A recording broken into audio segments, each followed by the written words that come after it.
ಇವತ್ತು ಕಲಬುರಗಿ ನಗರದಲ್ಲಿ ನಿನ್ನೆ ರಾತ್ರಿಯ ಒಂದು 6-7 ಗಂಟೆ ಸಮಯದಲ್ಲಿ ನಮ್ಮ ಕಾರ್ಯಕರ್ತರಿಗೆ ಇನ್ಫಾರ್ಮೇಷನ್ ಬಂದಿದ್ದ ಪ್ರಕಾರ ಅವರು 112ಗೆ ಕರೆ ಮಾಡಿ ಇಲ್ಲಿಯ ಒಂದು ಅವ್ಯವಹಾರಗಳನ್ನು ವ್ಯಕ್ತಪಡಿಸಿದಾಗ 112 ಲೋಕಲ್ ಪೊಲೀಸ್ ಸ್ಟೇಷನ್ದವ್ರಿಗೆ ಹೇಳಿದ ನಂತರ ಲೋಕಲ್ ಪೊಲೀಸ್ ಸ್ಟೇಷನ್ದವರು ಆ ಕೆಲಸವನ್ನು ಪೂರ್ತಿಯಾಗಿ ಮಾಡಿಲ್ಲ ಅಂತ ಹೇಳಿ ನಾವು ವಿಫಲರಾಗ್ರ ಅಂತ ಹೇಳಿ ಹೇಳಕ್ಕೆ ಇಷ್ಟಪಡ್ತೀವಿ.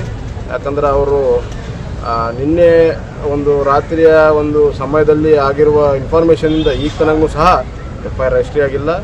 ಮತ್ತು ಆಹಾರ ಇಲಾಖೆ ಮತ್ತು ಪೊಲೀಸ್ ಇಲಾಖೆದವರು ಇವತ್ತು ಏನಪ್ಪ ಅಂತಂದರೆ ಅಕ್ರಮವಾಗಿ ಸಾಗಾಣಿಕೆ ಮಾಡುವ ವ್ಯಾಪಾರಸ್ಥರಿಗೆ ಎಲ್ಲೋ ಪ್ರೋತ್ಸಾಹ ನೀಡೋದು ಅಂಥೇಳಿ ಒಂದು ಅನುಮಾನವನ್ನು ಕಂಡುಬರುವಂಥದ್ದು. ಮತ್ತು ನಾನು ಅವರಿಗೆ ಹೇಳೋಕ್ಕೆ ಇಷ್ಟಪಡ್ತೀನಿ, ಪೊಲೀಸ್ ಇಲಾಖೆಗೆ ಮತ್ತು ಆಹಾರ ಇಲಾಖೆಗೆ ತಾವು ದಯವಿಟ್ಟು ಆದಷ್ಟು ಬೇಗ ಈ ಒಂದು ಹಗರಣ ಬಗ್ಗೆ ಇದು ಏನು ನಿನ್ನೆ ರಾತ್ರಿ ನಾವು ಕಾರ್ಯಕರ್ತರು ಇನ್ಫಾರ್ಮೇಷನ್ ಕೊಟ್ಟದ ಮೇಲೂ ಅಲ್ಲಿ ಮಾಲ್ ಯಾವ ಥರ ಖಾಲಿಯಾಗಿದೆ ಅದರ ಬಗ್ಗೆ ಸಂಪೂರ್ಣ ನಾವು ಉತ್ತರ ನೀಡಬೇಕು.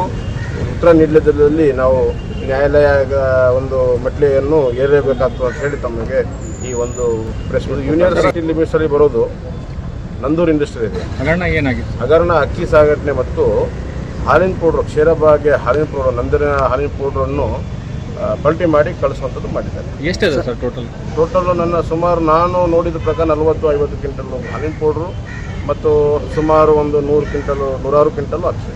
ಅಧಿಕಾರಿಗಳು ಪರಿಶೀಲನೆ ಮಾಡಿದ್ರಲ್ಲಿ ಅಲ್ಲಿ ಬಂದಾಗ ಯಾವುದೇ ಕಾರಣಕ್ಕೆ ಪರಿಶೀಲನೆ ಮಾಡಿಲ್ಲ. ಹೊರಗಡೆ ಖಾಲಿ ಫೋಟೋ ತೆಕ್ಕೊಂಡು ಹೋಗಿದ್ದಾರೆ, ಪೋಸ್ಟ್ ಫೋಟೋ ಕೊಟ್ಟಿದ್ದಾರೆ.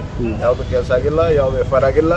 ನಾವು ಅದಕ್ಕೆ ಇವತ್ತು GPS ಫೋಟೋ ಎಲ್ಲ ಗ್ರೂಪ್ಗಳಲ್ಲಿ ಹಾಕಿದ್ದೀವಿ, ತಮ್ಮ ಮೀಡಿಯಾ ಗ್ರೂಪಲ್ಲಿ ಹಾಕಿದ್ದೀವಿ. ನಾವು ದಯವಿಟ್ಟು ಹೋಗಿ ಅವರಿಗೆ ಆಹಾರ ಇಲಾಖೆ ಕೈವಾಡಿದೆ ಮತ್ತು ಪೊಲೀಸ್ ಇಲಾಖೆದೂ ಕೈವಾಡಿದೆ. ಯಾರು ಶಾಮೀಲಿದ್ದಾರೆ ಇದರಲ್ಲಿ ಶಾಮೀಲಿರೋರು ಬಸೋಡ ಅಂತ ಹೇಳಿ ಕೇಳಿ ಬಂದಿದೆ. ಮತ್ತು ಯಾರ್ಯಾರು ಶಾಮೀಲಿದೆ ಪೊಲೀಸರು ತನಿಖೆ ಮಾಡಬೇಕು.